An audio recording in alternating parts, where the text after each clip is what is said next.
What's up, YouTube? We are here today with the Garden Warrior.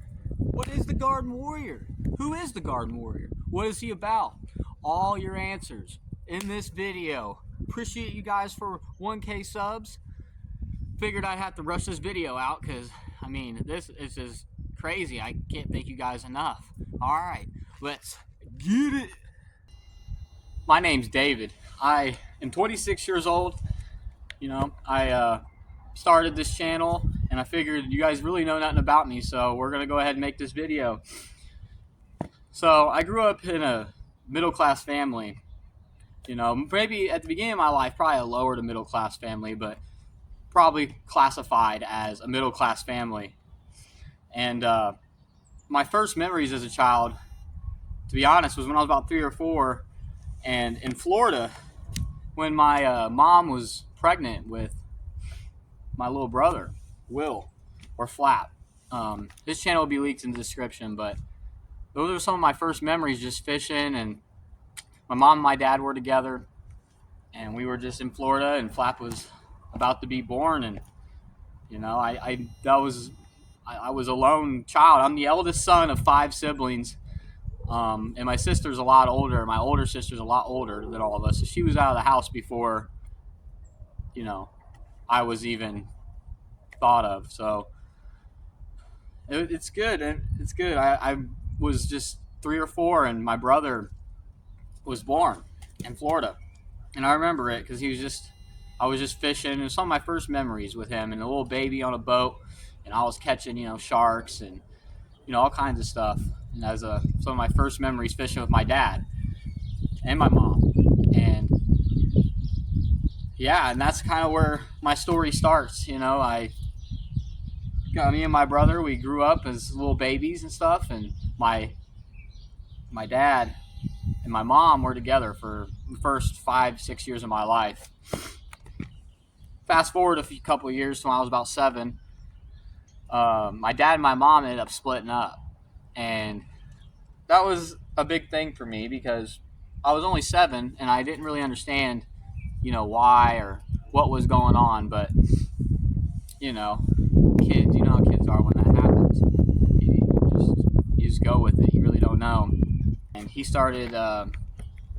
came to live in the house, but right before that, we went over and I met him for the first time. And I went over to his house, and there was like crocodiles in the bathtub, and, like, you know, ferrets everywhere, and a bunch of stuff. And I thought it was quite weird to me as a kid, because I mean the house stunk. It was weird. I was like, well, this is different. But you know, as a kid seeing a crocodile, you're kind of like, oh yeah, you know, freaking never seen a crocodile in my life. Or that's probably an alligator, but yeah.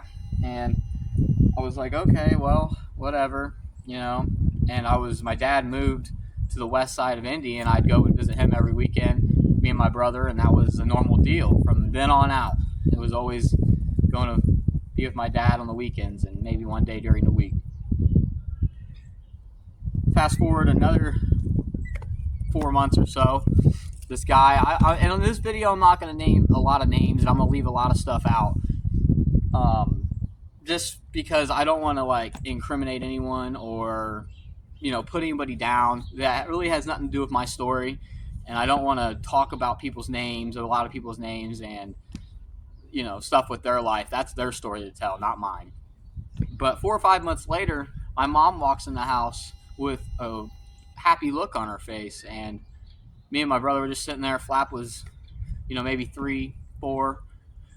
My only sibling, really, at the time, my only full-blood sibling to this day. And my mom came in and said, well, it looks like you're going to have a new baby brother. And, you know, I couldn't have been more excited because I was 7, and, you know, I didn't have really, I mean, any siblings that I really grew up with that was, you know, my sister was out of the house, and I just was very happy about it. And I was just happy. And they came in, and they were all happy about it. My mom was pregnant, and I was like, all right. And, you know, fast forward 9 months, here comes my next sibling into my life, my little brother. And that was big for me and my story because, you know, it was the first time I was old enough to really like help and take care of the baby and freaking be there and like just, you know, be an older brother. You know, I was older brother to Flap, but this was different. You know, I was older when he was born, so I was automatically very intrigued into what was going on.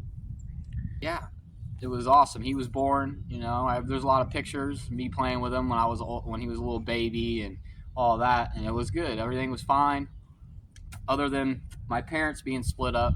It was all good. Now I was somewhat happy. We lived in a nice house. We used to always go fishing at this little pond next to our house, and that was a big thing for me. Is going fishing with my brothers at the time. He was a little too young at the time, and we just had a good time living at that little house in this middle class community in a semi safe area. Yeah, fast forward a few more years, we ended up. It was a big change in my life happened. We moved to a big house in a very wealthy community in this county that we lived in. It was actually one of the wealthiest schools in the state and one of the biggest schools in the state. It was great. We came there. I just remember we had a trampoline, we had a basketball court, we had an in-ground pool, big house. It was great, and my mom wanted to keep extending and keep adding on to the family, and we grew up there. And my brothers were a little older. We started playing video games together, and we just kind of were being a family. You know, my mom is a good mom, I would say. I don't. Everybody has their issues, but my mom, I would say, throughout my life has always been a pretty good mom, a good mom. You know, even though she made mistakes and she had kids with a lot of different dads. There's no hate on my mom. I understand nowadays. I understand, but she was a good mom. She did the best she could with what she had, and then we ended up moving to this place, and it was just a whole game changer. We ended up moving schools. You know, I was at Greenwood, or this school in this county in Indiana, because I'm from Indiana. I was born and raised in Indiana, and we moved. I was there till about second grade, first grade, and then we ended up going to this higher class school, top 3 schools in the state, probably number 1 now. And house changed. Everything was great. You know, it was great for a few years, and then we fast forward a few years later. First, second, third grade, nothing really eventful happened. Just normal kid going to school, living in this nice house with my brothers, playing video games and doing brother things, boy things, playing sports. That was another thing. I played a lot of sports my whole life since first grade. I was in baseball, I was in football, I was in basketball. I mean, I even went and played like hockey for a little bit to try it out. I didn't really like it. Or in soccer, swimming, you know, all the stuff. And I played sports for a while, and I was pretty good at sports. I was semi-decent in elementary school. Fast forward a few years, I think I'm in 4th grade, 4th or 5th grade. That's whenever my little sister was born. It was a complicated pregnancy. My mom was on bed rest for a long time. It was the first time I seen her struggle. She was an older mom. She was 40, I think 42 if I'm not mistaken, when she had our youngest sibling, my little sister. She came into our life. She was like a little bird. I remember being in the hospital. You know, we were all in the hospital, and they didn't guarantee my mom was going to live. So she said her final goodbyes to us, and we were kind of crying, walking out the room. But it ended up working out. It was all good. She was born prematurely, but she ended up being fine. And we had a little baby sister, and that is the story of all my siblings and me, which really made me who I am as far as my childhood and the first 7 years of life, the first 9 years of life. That's kind of how it went. But we all grew up together and kind of pretty normal, other than my dad. We just had to go I had to go visit my dad all the time. And on the weekends, I love visiting my dad. It was the best. I mean, he is handicapped. He's been handicapped since before I was born. A couple years before I was born, he had a bad injury, being dumb and just fell off some scaffolding, being drunk, and he was basically they told him he was never going to walk again, but he ended up saying no. He fought through it, ended up being able to move and walk somewhat. I mean, he uses a cane and he has leg braces, but struck. But he does the best he can, and he was definitely probably the best dad I could ask for. He always wanted the sons, and when he had us, it was big for him. It was like, I want to raise my sons the best I can and be a dad, and no matter how limited he was, he did everything he could for me. He went to all my baseball games, all my football games, all my sports games, to school dances, school things. He was always there for me. Throughout my whole life, he was just always there for me, more than my mom even. Freaking my mom was, high strung is the words I'm gonna use for back then. She was very, she was kind of crazy, but she was a good mom. She loved us. That was all that mattered. So, yeah, me and my dad. Always. And we always went and visited me and my brother, and we always used to just, he got me a BB gun, and we used to go hunting and stuff, like just me and my brother, just like little birds and stuff or whatever, squirrels or whatever, just out in the woods back there in Speedway. We went to a lot of races because we were by the Indianapolis Motor Speedway. We used to go to a lot of races and do a lot of different things with him. We used to go out, do all kinds of stuff. And he was always there for us. He used to, even though he's crippled, he'd sit there and be throwing the football to us, trying to get us better at catching and get us better at football the best he can, even being disabled. And that was good. That was good. A lot of this stuff in this story I'm going to leave out because it just doesn't apply. There's a lot of things I can't talk about on here because I'll tell you why in a little bit. Anyways, in 4th or 5th grade, my sister was born, and that's whenever I started to become a little troublemaker. I was the class clown. You've heard them stories of the class clown, always trying to impress the people, always trying to be, extra, always trying to be, getting in trouble a little bit, And that was in 4th grade. And then 5th grade, we fast forward to 5th grade, I got in a lot of trouble. I was always in trouble, always fighting kids or whatever I was doing, just being dumb, and I was very high strung at that age.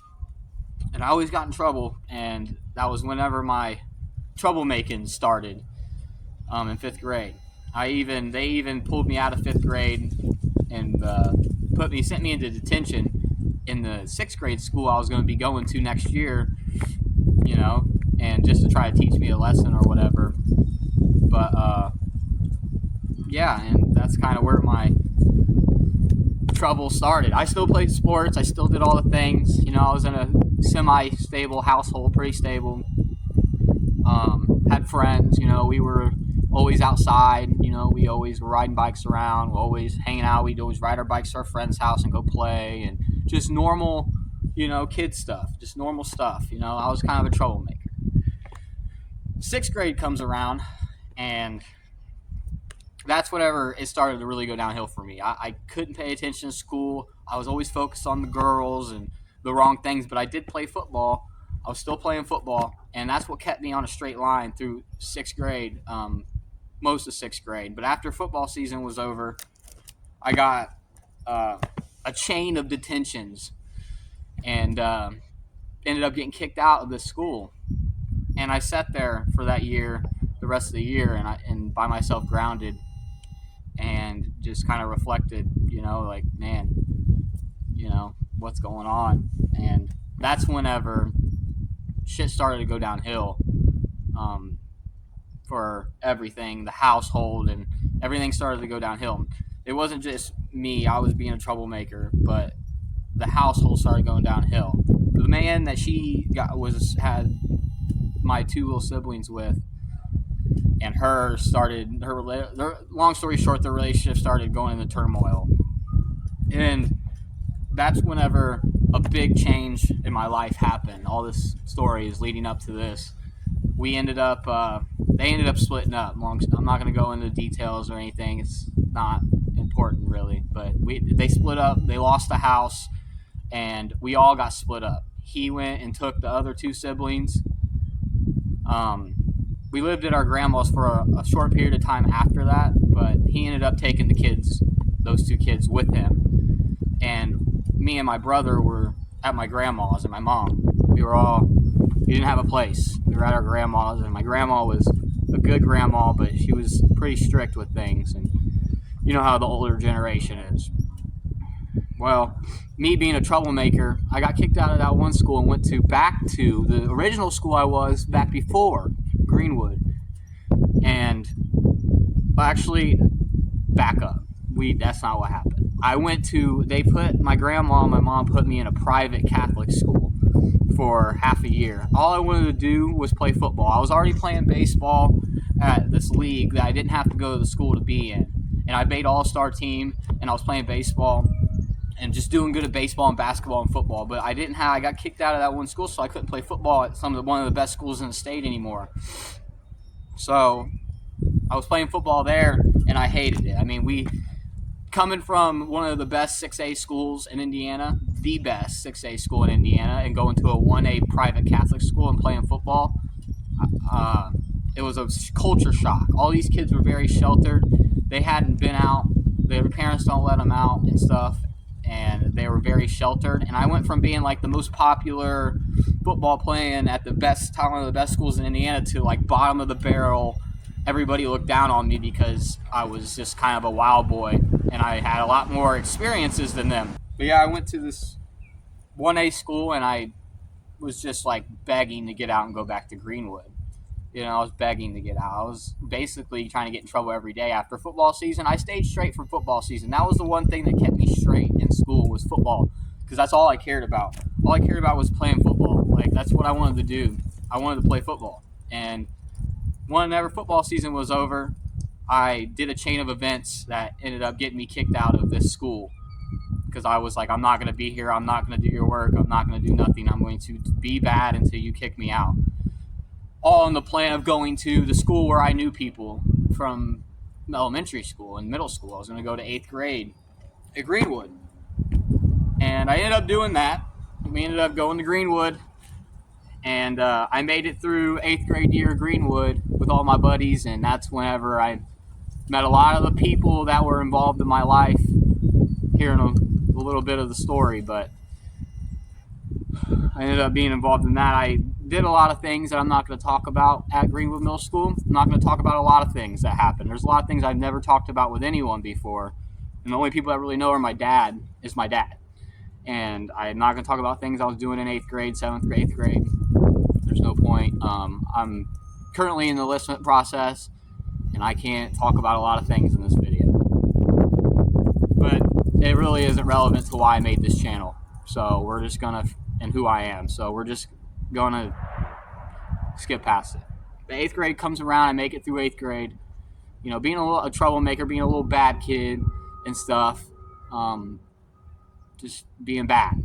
But I made it through school because I was motivated by football. I played football. Like, football what kept me in school until freshman year of high school. Freshman year of high school comes around, and I get real heavy into bad things. I'm going up to the city, and I'm doing a bunch of bad things with some bad people. And we're not going to get into what, but I was doing a lot of bad things and just, chasing girls and doing the normal things. But I ended up getting kicked out of Greenwood High School freshman year.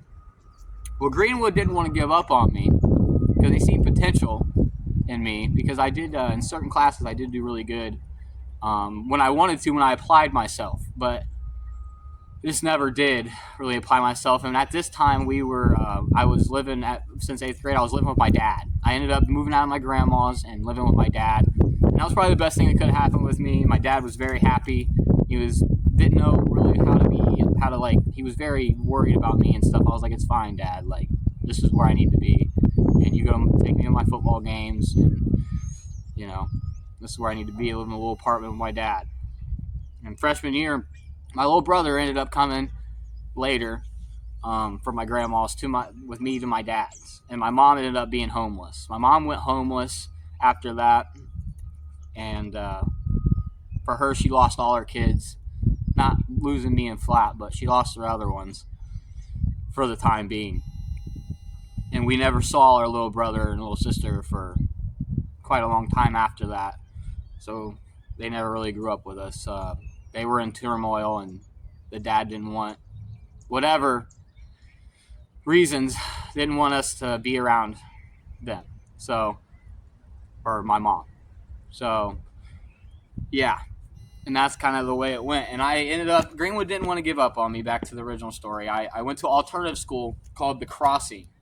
It was a school for all the troubled kids in the county to go to get their diploma, you know. And that's where I was at. And I did really good the first year. I was fine. And I got a lot of credits and met a lot of people that I knew before, but ended up linking up with them.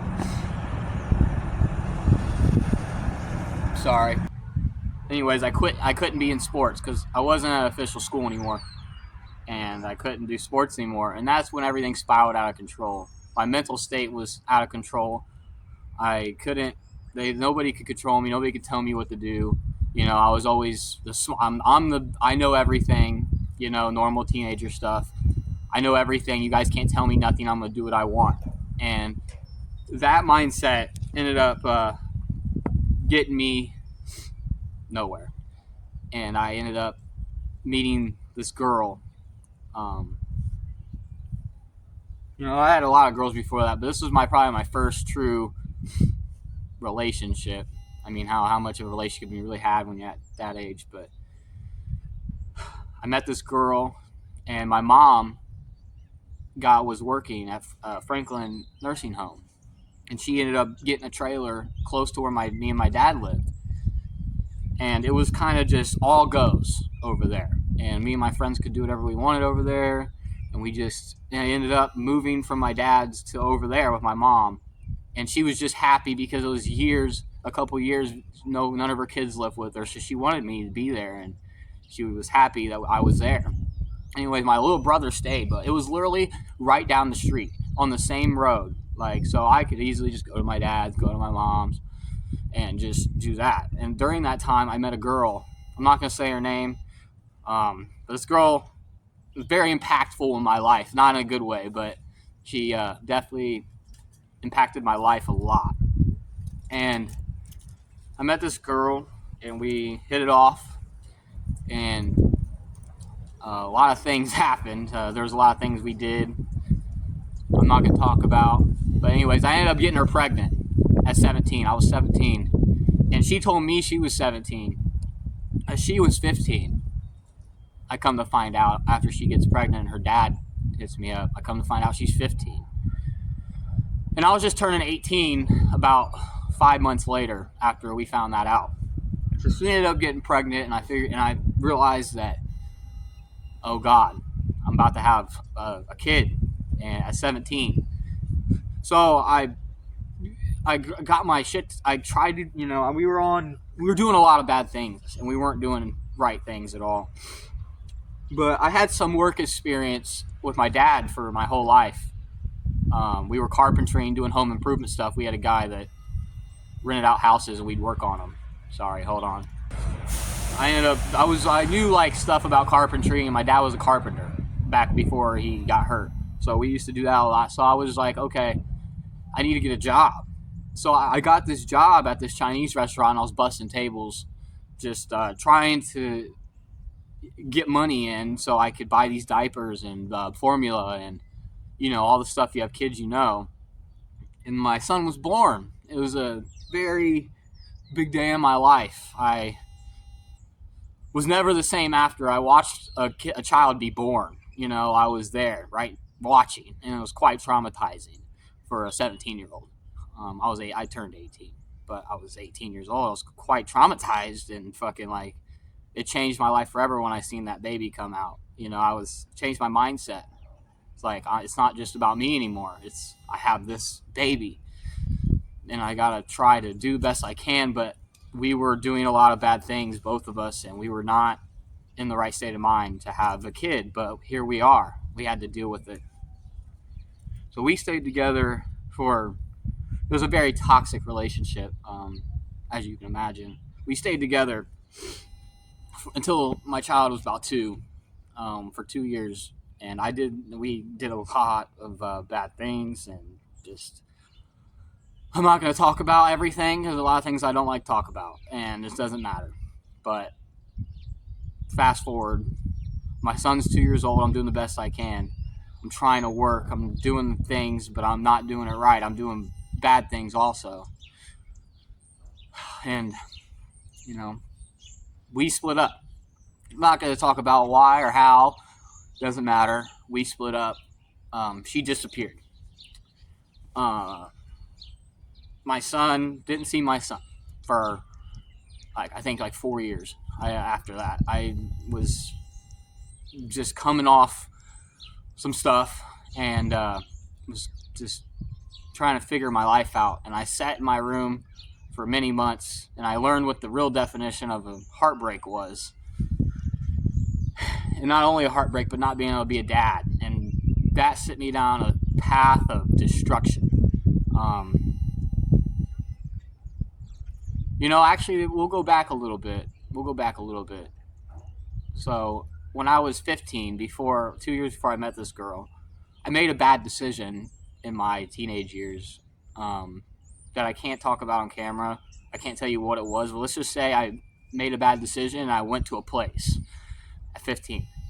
I went to a place, and this is important because it was the first time in my life where I learned consequences, where I learned that everything in this life, this freedom I have, it can all go away. And I sat there, and it was the first time in my life where I prayed, where I sat there in this place by myself, allegedly, and thought about me, thought about who I was at 15, which you don't know you are at 15. I thought about it, and I sat there and just cried and cried and cried. My dad was there for me. He was the only one I really talked to on the phone during all my darkest times as a teenager and the early teenager. He was the only one there for me. I didn't have my siblings. My mom she was there, but she had her own things going on. My dad was the only one in the darkest times of my life for me. He was the only one there. And, I couldn't ask for a better dad. That's really why I'm here today, right now, doing what I'm doing now. It's the only reason, really. My dad and my mom, too, but my dad, mainly. Okay, let's go back. That was the first time I learned real consequence. I had to go to that. As I said, now I'm 18, or I'm 20, and I have my son's gone. CPS is coming to my house all the time. I'm going to child court all the time at 20 years old, and I went and spiraled out of control. And of course, in toxic relationships, it doesn't just end immediately. There's always times where she came back, and this and that. And I got to see my son here and there, but it's, now I think about it, I get quite emotional thinking about it. But we left. We lived in a trailer before, but we upgraded. We lived in a couple places after that. We just lived in one of them basic cookie cutter neighborhoods, normal house, middle class community. And I got involved with a lot of bad people during this spiral out time. And I did a lot of bad things, made a lot of bad choices, and went through a lot of pain. And that was another time I can talk about this because it is on record once this truck goes by.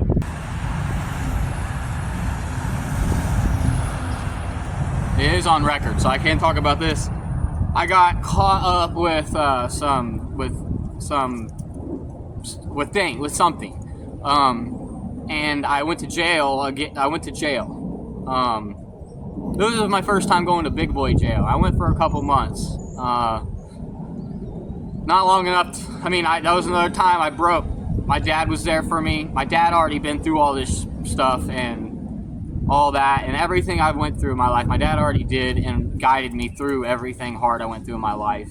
So I was already very depressed. I was coming off drugs, being in jail for the first time, like coming off things, and I broke hard. And it changed my perspective on a lot of things, kind of, at the time. And I learned a few valuable lessons on life and how to appreciate the things you have in life, because it can all go away. Don't take it for granted. So I ended up getting out of jail,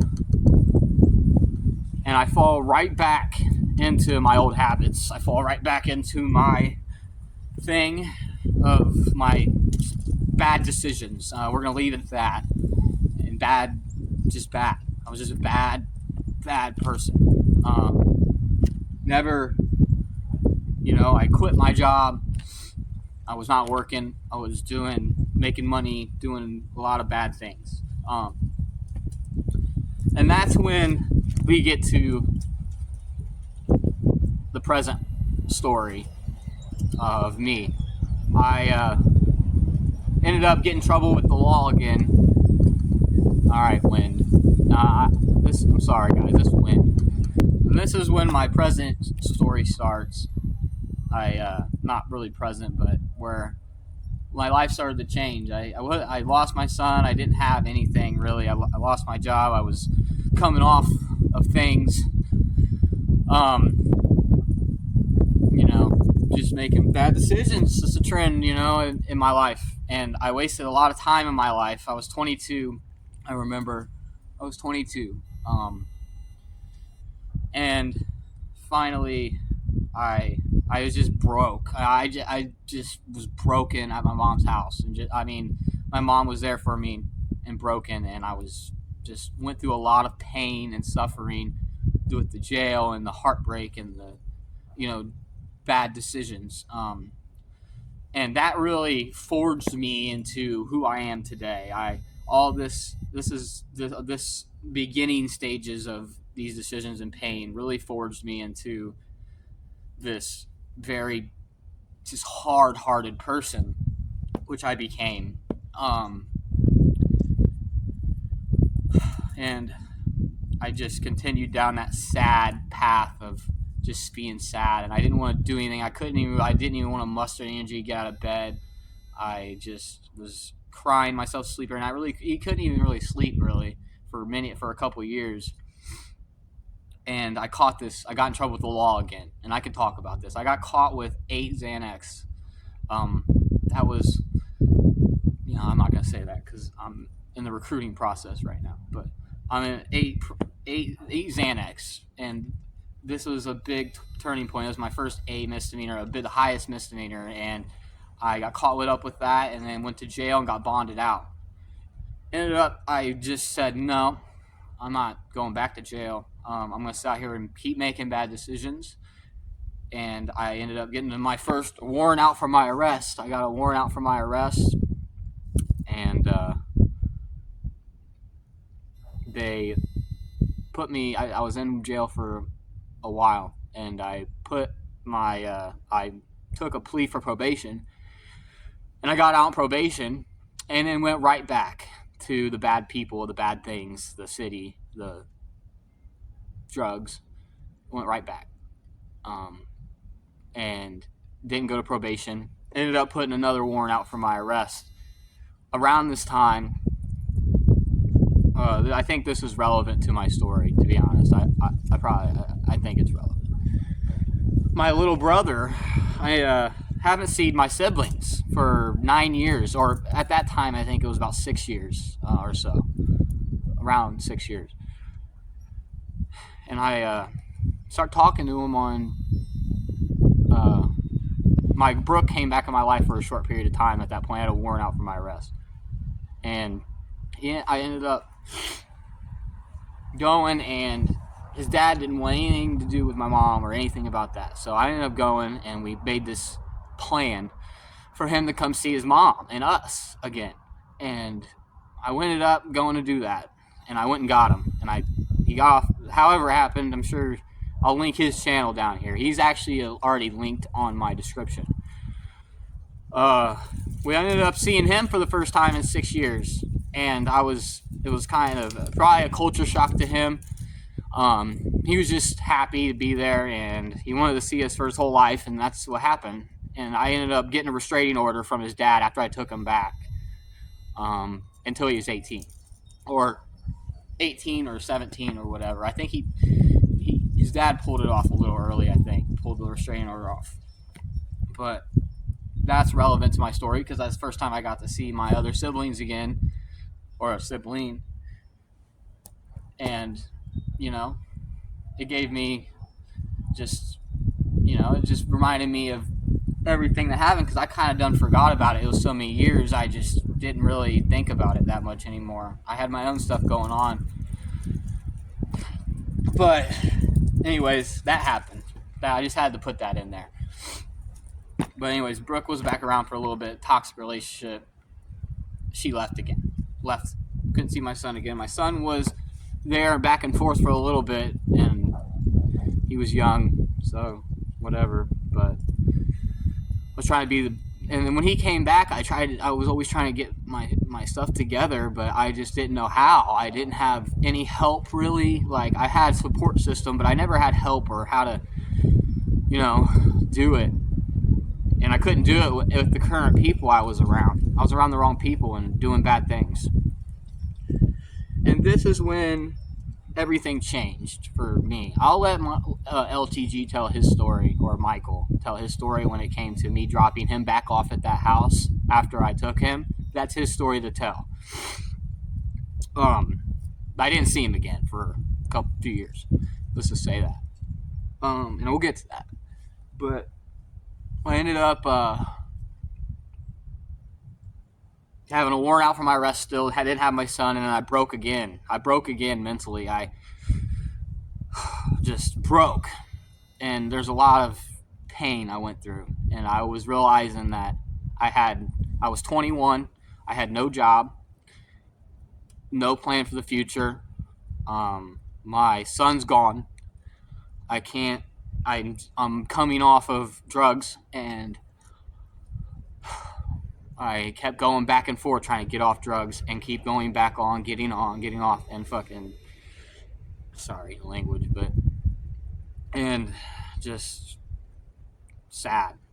It was a super high, super low, and I needed to distract myself some way. At least that's what I told myself. Anyways, everything changed in 2021. 2021 came around. I hadn't seen my son for a long time.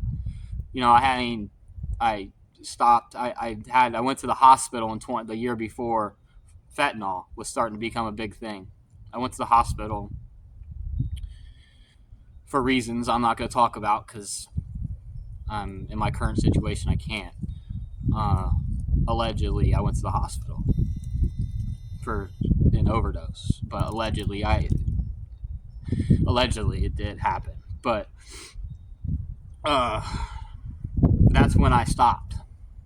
I stopped doing those things. I just stopped. I was like, I can't do this anymore, and I got clean, and that was probably the hardest thing. The hardest thing in that year that happened. I broke again. I was breaking, just broken man, broken young man. I learned a lot from my mistakes. I learned a lot from my pain.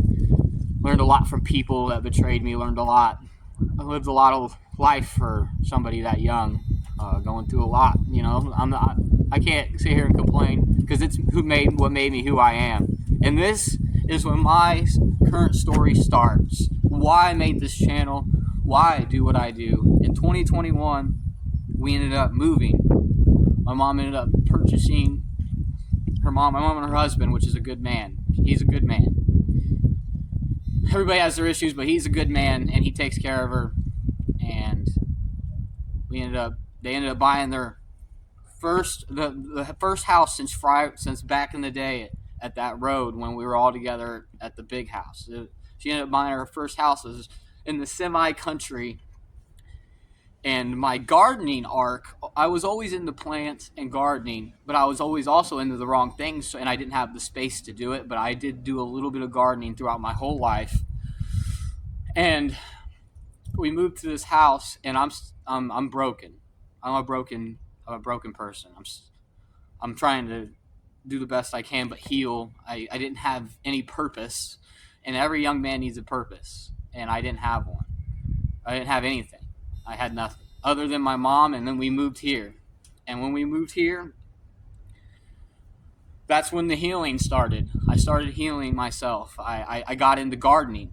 And they always say you can solve all the world's problems in a garden. I truly believe that. I started gardening here and building something. I started building stuff here and building, a place where I could potentially bring my son and raise my son, and gardening and getting connected with the earth and really dialing that in. And that's when I started watching a few channels. Like, I started on YouTube. I was watching James Prigioni, and he's a big thing behind my gardening, my healing. That was my healing. I was building something year by year, day by day, and it really helped me stay off of the bad decisions and bad people. I done cut off all the bad people, at least most of them in my life at that point. And this was like the new chapter for me. And it really got me in this mindset of, man, I can do better. Man, I can build something. Man, I can have a purpose. I can be better than what I have been. But I was still broken. I was still fighting those demons. And I had a warrant out for my arrest for 2 years before we moved here. Still. And as I'm healing and doing this, I started watching David Goggins and Joe Rogan and Cody Alford and Jocko Willink, and I started getting into these people, these motivational, not really motivational, or disciplined, smart minds, and gardening and trying to be better. I was trying to be better, but I didn't. I was watching people be better. I wasn't doing anything better other than healing my heart and building something on this property, which goes back to why I have this channel, The Garden Warrior. So 2021 and 2022, I did that, and I sat here until 2020, into 2022. In December 2022, I sat here and just I did the same things. I had my vices. I really didn't make any movements as far as like building myself up and trying to become more confident and more happy. I was trying to be happy for once in my life since I was a kid. I was trying to find. When you're on all of them things, I'm not gonna say the word, but when you're on all them things, your mind, you have to fill this void with something because you're never happy whenever you don't have those things. But you had to rebuild and heal your heart. I ended up doing that for a while. I still am, to this day. And everybody is. Everybody should be. But end of December 2022, I decide that I want to do something bigger than myself. I don't want to work a 9-to-5 job my whole life. I want to do something I'm proud of. I want to do something. What can I do? What am I going to do? What can I do that my son would be proud of? That my family would be proud of, that I would be proud of, that something bigger than myself, because all my whole life has just been myself, selfish. Still being broken, I ended up saying, screw it. I got online and I signed up for Marine Corps. I put in my application for the Marine Corps. And little just one day, I started getting into the Marine Corps stuff and the military stuff in general, and I go and walk into that office. I had a warrant for my arrest and all these charges, major misconducts, 1 major misconduct and 3 minor petty charges. And I walk in the recruiter's office, and he tells me, I didn't even have an education. I didn't graduate high school at that time. I didn't have a high school diploma. I had charges. I had a warrant out for my arrest. And I walk in just broken, just trying to find something. He said, well, this is what you're going to have to do. You're going to have a long path ahead of you. I really shouldn't even be talking to you right now, is what he said. And I looked down, and I almost broke down right there. I was like, oh, man, what have I done to myself, you know? And he said, but I think I can help you. And I look up, and that's when that hope came into my heart. I was like, well, how can you help me? And he's like, well, right now you're disqualified for the military. But if you go and you get your legal things taken care of, and you go and get your high school equivalency diploma, and you get in shape, I can help you. I will help you. And that lit a fire under me, a big fire. And I started running. I started running a lot and doing workouts, but really running was a big thing in my life. I swear to God, I couldn't run halfway down the street, and I stopped, and I just was like, man, I don't know if I can do this. This is just nothing. This is just running, which is, there's a big gap in between a normal person and a person in shape enough to go into the military. So I start running, and I'm just dying out here, dying every day. But I kept consistent. I kept doing it. I kept walking. Like, I'd just go out there, and I still had a warrant. Remember this. I still had a warrant for my arrest. I just kept going out there and running and trying to get fit and just trying to go as far as I can. And then David Goggins. And if you're watching this at some point, David Goggins, you helped change my mindset and which ended up changing my life. Okay? No bullshit. Like, that's really true. And I would literally sit there and turn on Who's Gonna Carry the Boats on repeat and go on runs. And I ended up completing my first mile, and then my first second mile, and then my first third mile, and then I was up to 5 miles. And then I realized I gotta dial down my 3 mile time. But it was all a distraction at the time because I still had to get my education and my warrant, which was my demons I was facing. I was facing those demons, especially going to jail, because I knew I was going to be in there for a while. Sorry about the wind again. I knew I was going to be there for a while, you know, and I was scared. And that's when I started to change. You know, I started to change big time. But I knew I had to go to jail. And, you know, right before that, things happened. I'm not going to talk about things. I don't care to talk about and put other people down or anything or do any of that. It's not me. It's not who I am. But my brother ended up coming back into my life, my little brother, in my mom's life. And that was cool. You know, I was like, that was pretty cool. But I was very broken. And I was a very broken man. Very broken. And he came, and, you know, it was new to me. I never have dealt with, you know, I was older. I haven't dealt with, you know, teenagers before, you know, other than when I was one, which I didn't, you know, and it was new to me, and I was a very broken man. And he saw that version of me, and, you know, it still affects our relationship to this day. And we're not going to get into all that, but long story short, he came back, and he lived here for a little bit, for like a year or two, and it was all good, whatever. It wasn't all good. I was broken, but, you know. So I finally, you know, decide, I'm watching all these videos. I'm filling my brain with all this motivational, like, discipline, like, go do that thing, go to that dark place, you know. And I went to that dark place. I remember February 11th, I told myself for the New Year's, of January, I was going to go take care of this demon. I was really scared.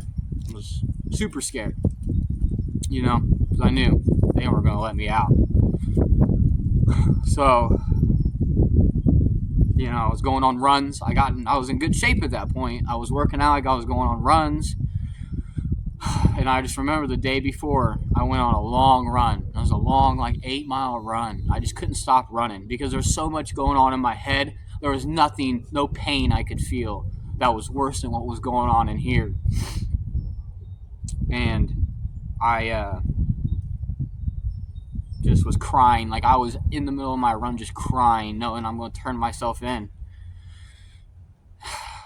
And just crying on my run, just sad, man. It was sad for me. But I had everything I ever wanted here. We had everything. I had my garden. I had the nice warm bed. I had all the food I ever wanted. I had everything I ever wanted, but I was sad because of what was going on in here. Everything else around me was good, but I knew in here it wasn't right. Nothing was right. And that's when, on February 13th, I went and turned myself in. And when I turned myself in after having my warrant for 4 years, instant relief. I had been to jail before, but this was the new jail over there. And I went through a lot in that jail for that. I was in there for many months. And I met a lot of people, and I learned why I don't want this life, why I want to change. Working out in there, just fighting, learning how to appreciate. Learning how to appreciate. I took everything for granted out here. And a lot of people do. But I learned how to appreciate everything. And my dad, again, was in my darkest times there with me, right by my side. You can do this, son. You can do this. And he helped me along. He gave me the commissary money. And I went through a lot of things in there. I broke many times in the month of April in particular because I had court every week and I thought I was getting out every week. Ended up I wasn't going to get out for another 3 months after that. But, a lot of things happened I'm not going to talk about in there. Let's just say I learned a lot about myself, and I kept working out in there, running up and down the stairs, trying to keep my cardio up, because my whole goal was the Marine Corps when I got out, and I kept that goal in mind, and I was going to get my education. So, one of the best days of my life, I get out. Everything's so bright. You're whenever you haven't seen sunlight for many months with some dark people, and you get out, and that weight is lifted off of me, and I just feel this crazy, no drug could ever match this feeling I had when I got out. And I spent my 25th birthday in jail and really thought about my life. And I was because I'm 26 now. When you go join the military, you ideally younger, but I'm still in my physical prime. But I ended up going back to the recruiter's office. I went back to school. I went and got my high school equivalency diploma, and that was hard. It was a hard thing to do, and I did it. And I got really high scores on it, and I was super motivated, and I just kept running and working out really hard. And that's where we get to where we are now. I did all this, and I got all that done. I got in shape. I took care of that. And then my son, I ended up getting my baby mom was in prison multiple times throughout this time period of all this happening. In and out of prison. My son was being taken care of by her mom, and she was still on that bad path. And I was coming out of it. I got my diploma, and I was in the recruiter's office every day, but I was still on probation when I got out.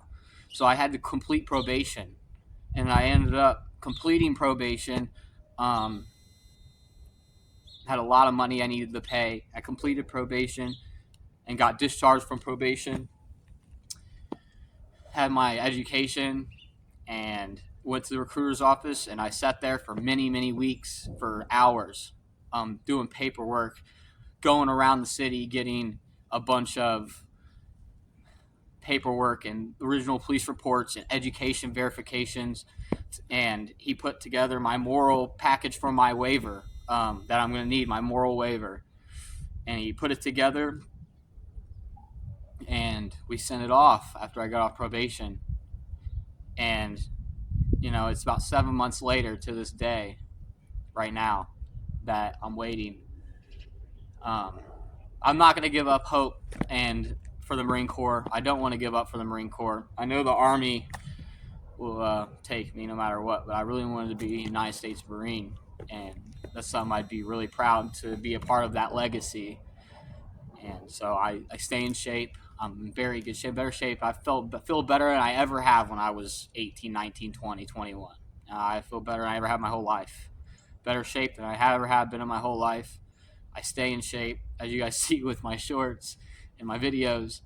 And I still garden. I've been expanding the garden on this property, helping build this property up, helping my mom. I still live here with my mom. She's been very supportive of my dreams.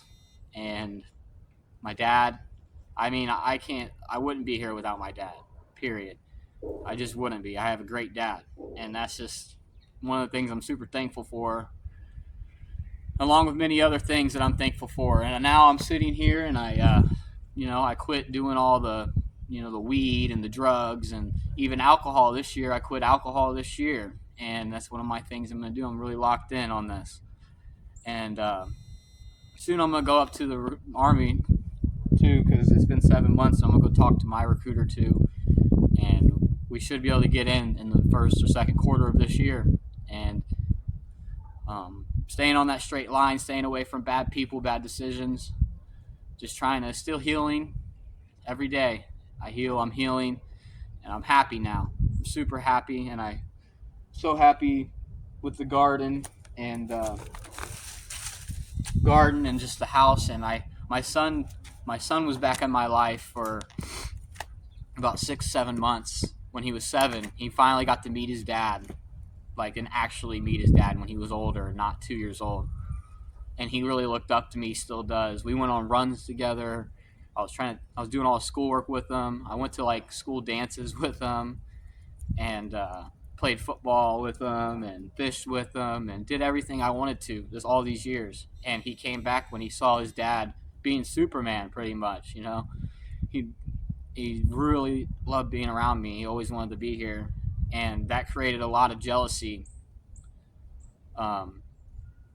from his mom, and she ended up being a court date for change of custody and blah blah blah. We won't get into the details, but after that court date, I said some things to the judge that I felt like needed to be said, and they didn't like it, and they took him away from me again.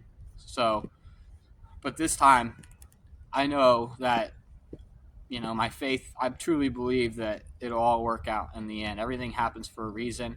All this stuff I went through, and I talked about a little bit of it, but all this stuff I went through is who shaped me to be who I am now, and the people in my life. But my dad mainly, and the pain and the suffering. My dad and pain and suffering, and I'll contribute my mom too. They were always there. They were the only ones. My dad, for sure, was the only ones there for me in my darkest times throughout my life since 9 years old. And I'm thankful for that. I really am. But that goes back to why we made this channel, man. This channel is the Garden Warrior. And even if I, never get into the military, I know I will. But even if I don't, the warrior mindset is a big thing, and we're missing strong men in this society now.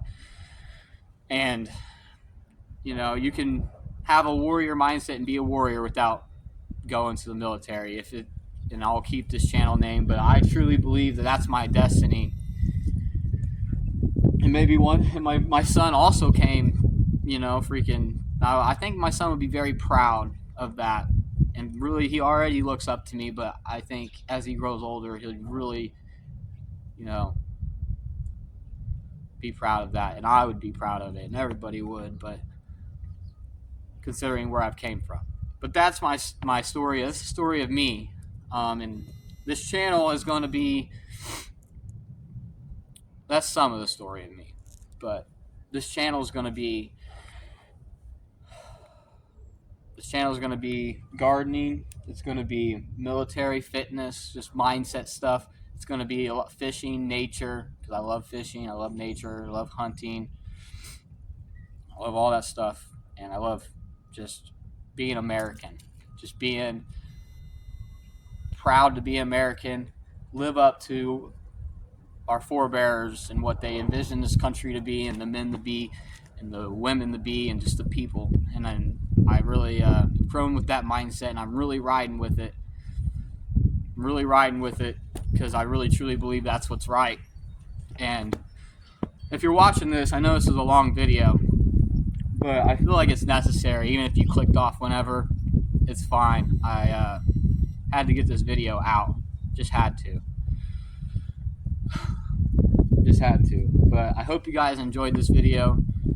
There'll be some great content coming soon. Shout out to all the people that support me and support my son, support my family, support, that's just been there for me. They're the only reasons I'm here, and I hope you guys enjoy this channel and the content on this channel.